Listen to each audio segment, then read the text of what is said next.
She was fired for bringing her son to work until her new boss walked in and said, "I was that kid." "Why is your son here, Brenda? This is a workplace, not a daycare." Letitia's voice cracked through the conference room, drawing every eye to the young woman at the end of the table. She stood tall in her sharp navy suit, arms crossed, eyes unyielding. Brenda clutched Matteo tightly. The little boy, flushed with fever, wheezed softly as he buried his face into her chest. Her blonde hair clung to her cheeks, damp with stress. "I had no one else," she said quietly. "He's sick. I couldn't miss another day." Letitia shook her head. "Company policy is clear. No children allowed on site. This is unacceptable." Silence fell. Brenda looked around, hoping someone might speak up. Her coworkers avoided her gaze. She swallowed hard. "I just needed to finish my shift, that's all." Letitia's tone was clipped. "You are terminated, effective immediately." Brenda froze, her breath caught, heart racing. No one moved. No one said a word, just the rustle of papers and the quiet hum of the overhead lights. Letitia turned away, her part done. Brenda hugged Matteo closer, his body hot against hers. Slowly she turned and walked out, legs trembling. The hallway was empty. She pushed through the glass doors and stepped into a gray, drizzling afternoon. Rain tapped softly on the pavement. Brenda pulled off her jacket, wrapping it tightly around Matteo. Her blouse quickly soaked through, clinging to her back. Matteo whimpered. "Mama, I'm cold." "I know, sweetheart," she whispered, kissing his forehead. They descended the steps, passing people hurrying by with umbrellas, none stopping, none looking. The world kept moving. She felt invisible. Each step was heavier than the last. Her job was gone. Her child was sick. The bills were growing. Her phone was dead. She had no car, no one to call, but she kept walking. At the street corner she paused. Matteo's breathing was shallow, wheezy. Brenda held him tighter, pressing her cheek to his forehead. "We're going to be okay," she murmured. "Mama's not giving up." The rain fell harder now. Brenda shielded him as best she could, tucking his head under her chin. He coughed again, his tiny hand gripping her necklace. She passed a brightly lit cafe. Warmth glowed from the windows. People inside laughed, dry and safe. Brenda hesitated, then turned away before anyone could see her. She kept moving. In her head, a mantra formed, "I will not give up. I will not give up." She crossed the street, water splashing around her shoes, and ducked under a store awning for a moment's shelter. Matteo stirred slightly, murmuring in his sleep. Brenda looked down at him and brushed the wet curls from his forehead.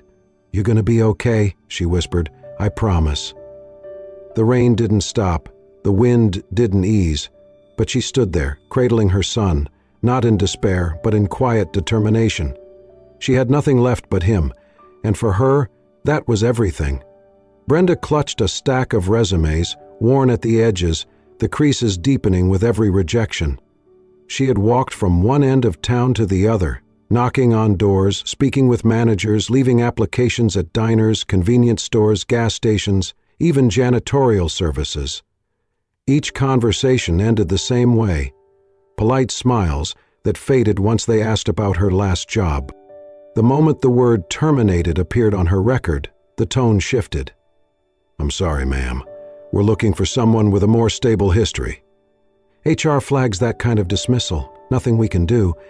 We'll call if something opens up, but never did." By the fourth week, Brenda had pawned her engagement ring, long left in a drawer after Matteo's father disappeared. The money went to food and a single bottle of asthma medication, the cheapest she could find without insurance. It was not enough.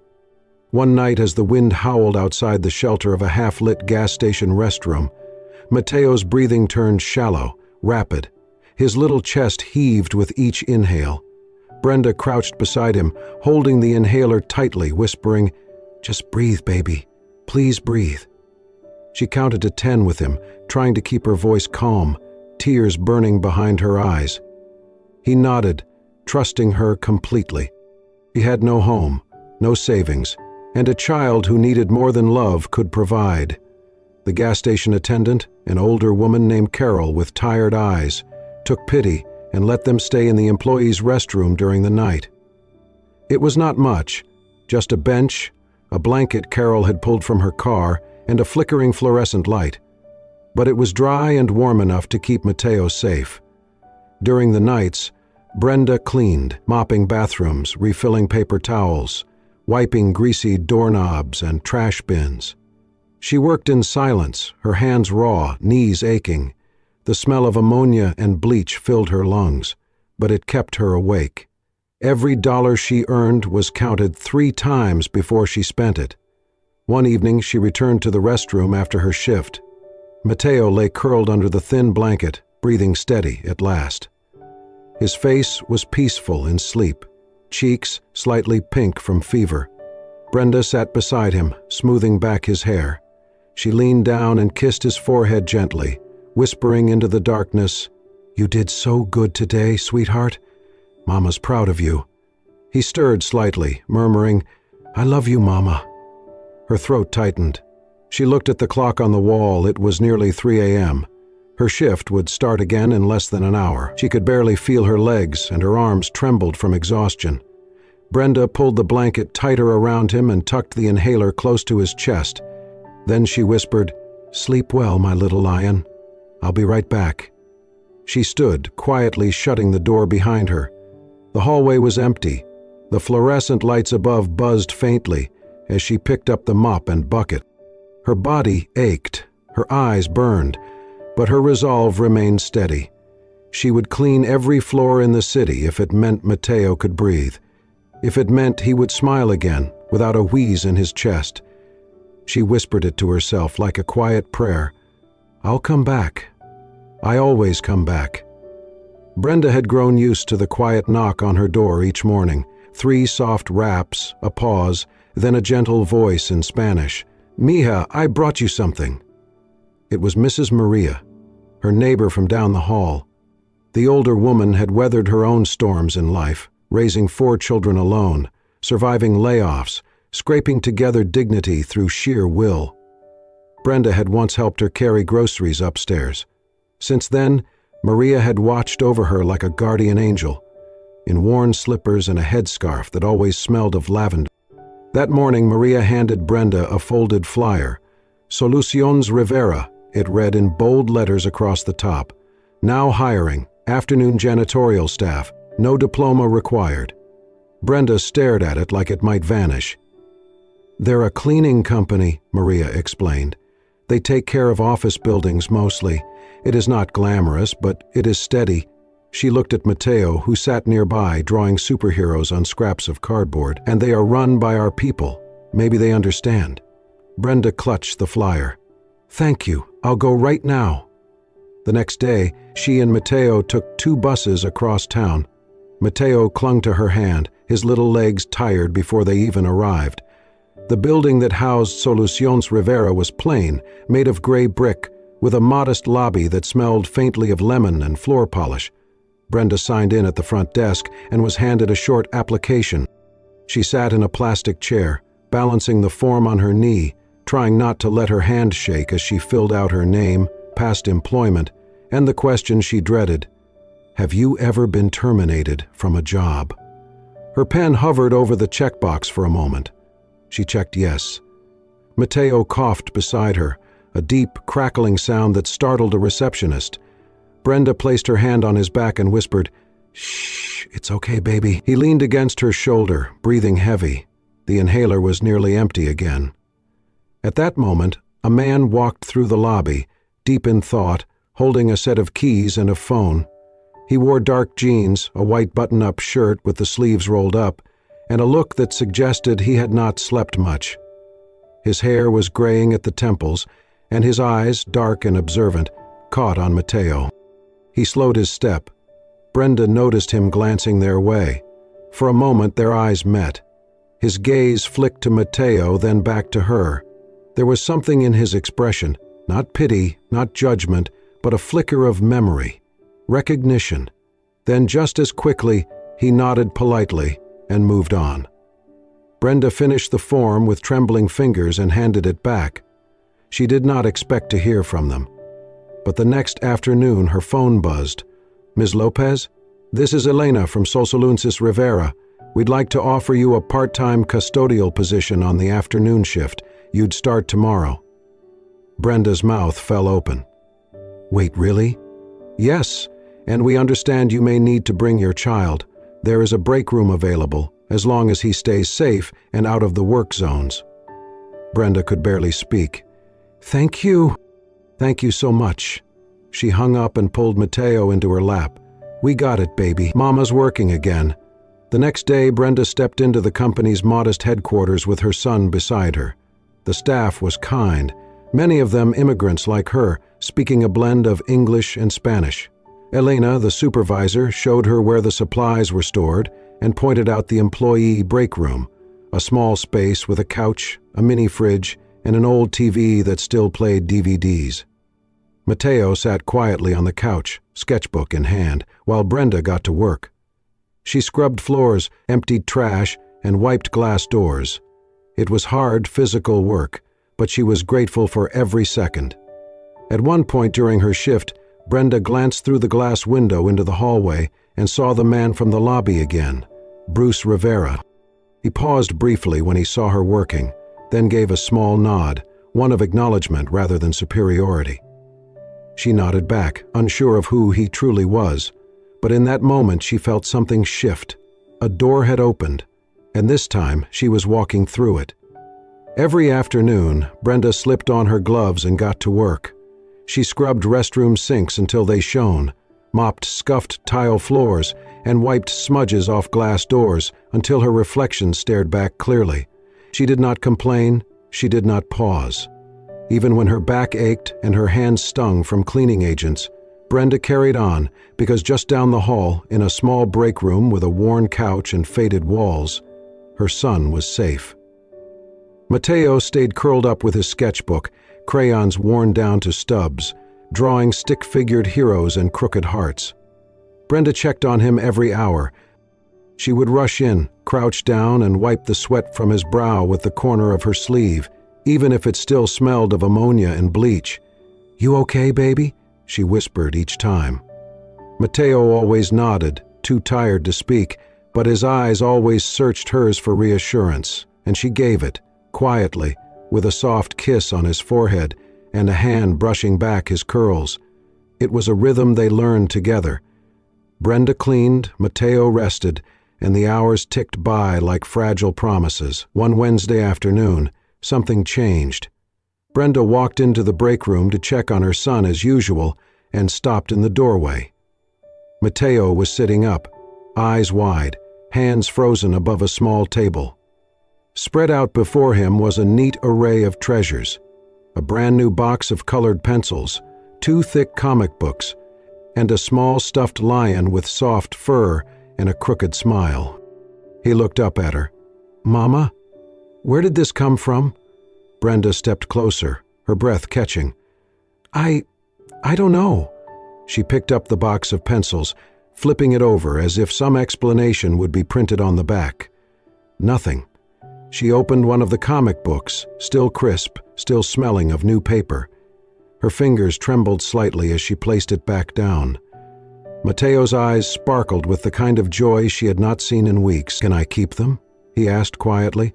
Brenda nodded, too stunned to speak. "Yes, baby, of course." Later, during break, she asked the others, "Did someone leave these in the break room for my son?" Heads shook. Everyone seemed just as surprised. Elena, her supervisor, shrugged. "Maybe it was one of the office staff? I don't know." "But it's sweet, isn't it?" Brenda smiled and murmured a thank you to no one in particular, but in her heart a quiet warmth bloomed. Down the hallway, behind a slightly ajar office door, Bruce Rivera stood still. He had passed by the break room just moments earlier, unseen, and watched as Mateo reached for the pencils with trembling hands. He had watched the boy's eyes light up, the same way his own used to when his mother brought him a sandwich he had saved from a guest's leftovers. He remembered what it was like to be the child in the corner, ignored, unseen, until someone chose to notice. He had not meant to stand there as long as he did, but when he saw Brenda kneel beside her son, eyes shimmering with emotion, something in his chest pulled taut. He gripped the edge of the doorframe, jaw tight. There were few memories in his life more painful than watching his mother scrub hotel floors at midnight with no one to help her, and fewer still more sacred than remembering the one time someone left him a toy on Christmas Eve, a gesture so small it had shaped his entire understanding of kindness. He had not planned to intervene. But this was different.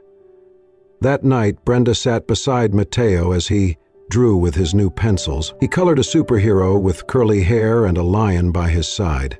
Brenda leaned her head against the back of the couch and smiled softly. "Someone's watching over us," she whispered. Matteo looked up. "Like a guardian angel?" Brenda nodded. "Maybe." Down the hall, Bruce returned to his desk and stared at the closed door for a long time. Sometimes, the smallest things made the biggest difference. And sometimes, it started with a box of colored pencils. The supply closet was dimly lit, its air thick with the scent of cleaning chemicals and old cardboard. Brenda knelt on the linoleum floor, her knees pressed against the cold tile, one hand clutching a damp rag.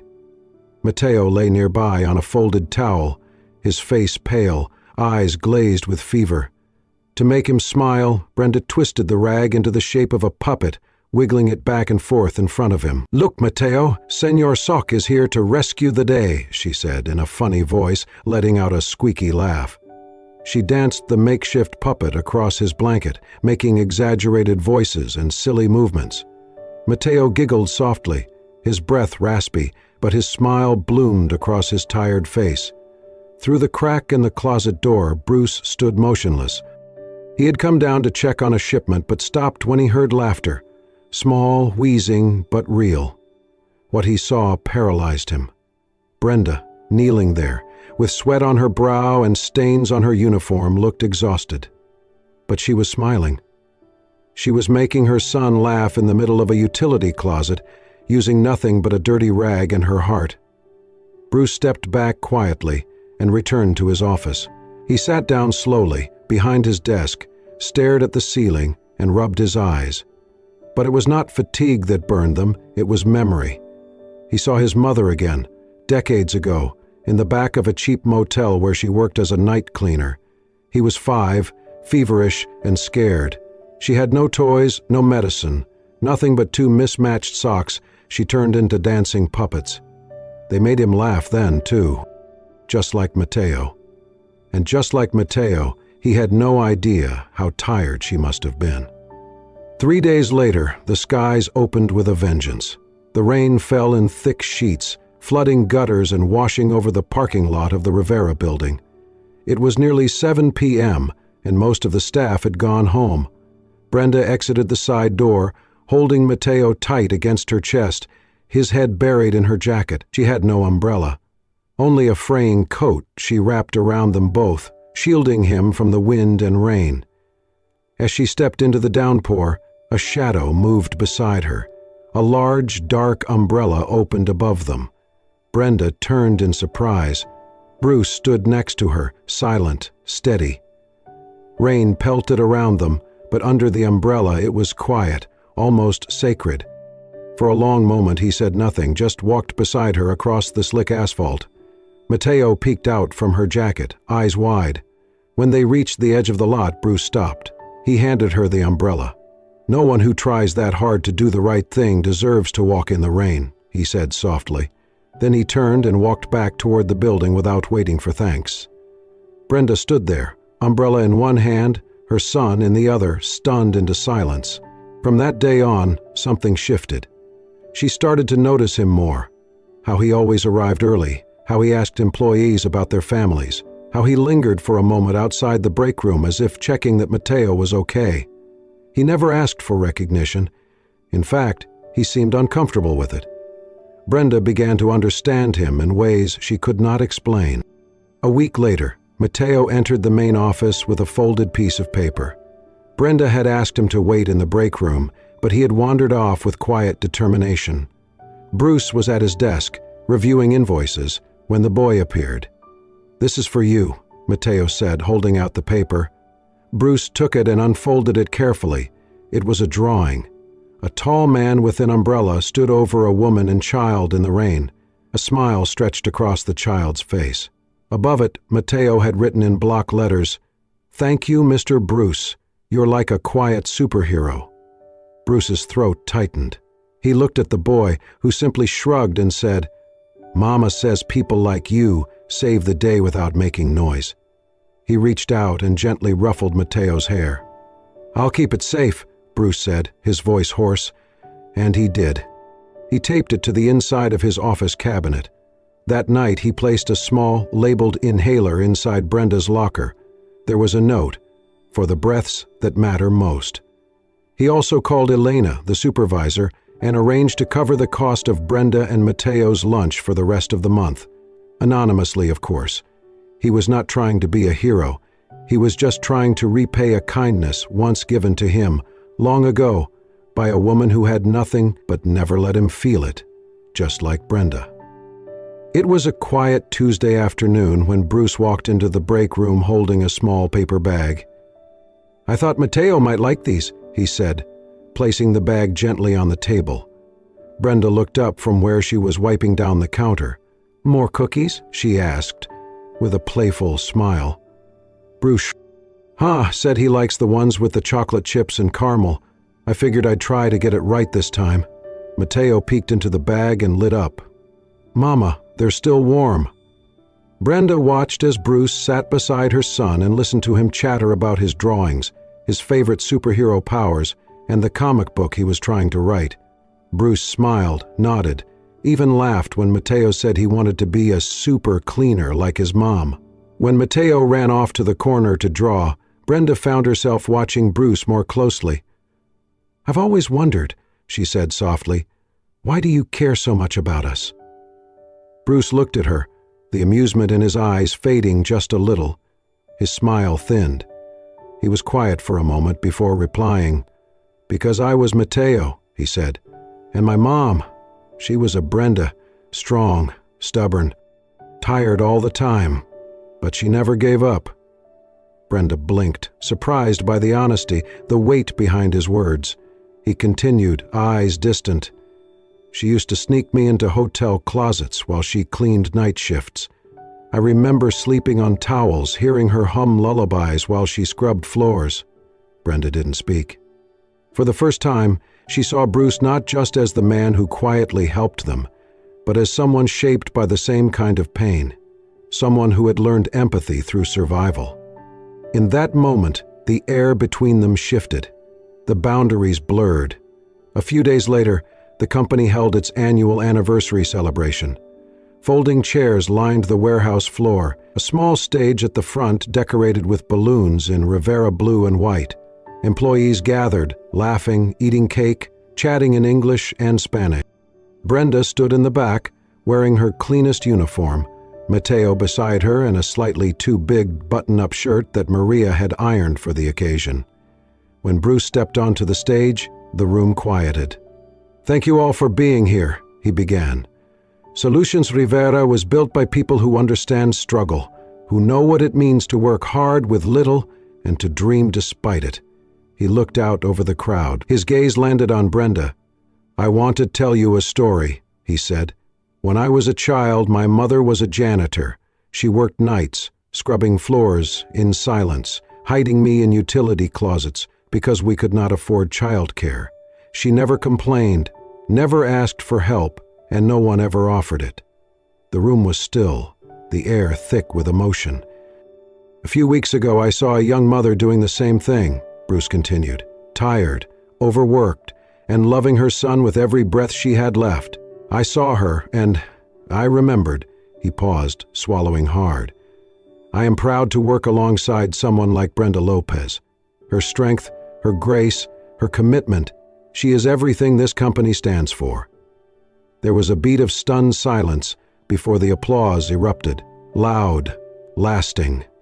"And so," Bruce added, raising his voice just slightly, "it is my honor to officially promote Brenda to supervising custodian, effective immediately." Brenda's mouth opened slightly, her breath catching. "And," he said, turning toward Mateo, "Salsuñas Rivero will be providing a full education scholarship for Mateo Lopez, through high school and into college if he chooses, because no child should carry the weight of their parents' struggle alone. The crowd was on their feet, clapping, some wiping away tears. Brenda's legs threatened to give way beneath her. She felt Mateo's hand slip into hers. She wasn't crying for the promotion, or the scholarship, or even the recognition. She was crying because for the first time in a long, long time, she did not feel alone. Bruce stepped off the stage and walked straight toward her. He did not say anything, just looked at her, eyes soft, a quiet question in his expression. She nodded, unable to speak, and he smiled. Because sometimes the loudest words are the ones left unspoken. And sometimes the most powerful victories come not from climbing, but from holding someone else steady until they can stand on their own. Brenda adjusted the collar of her crisp white shirt, checking the name tag pinned just above her heart. It read, Brenda Lopez, Supervisor. The first time she saw it, she nearly cried. Now, she wore it with quiet pride. Her morning started earlier, her voice firmer when she greeted the cleaning teams, her steps more confident as she walked the halls. She still worked hard, harder maybe, but there was a difference now. She felt seen, she felt heard, and she held her head just a little higher. Mateo's life changed too. His new school had a real library, one with beanbags and shelves full of superhero books. The teachers knew his name by the second day. They greeted him at the door, asked about his drawings, encouraged his stories. He started smiling more, laughing louder, breathing easier. Some days Brenda would find Bruce in the break room after his meetings, sitting across from Mateo at the little table, a chessboard between them. Bruce was not very good, and he knew it, but Mateo always giggled when he caught him making a clumsy move.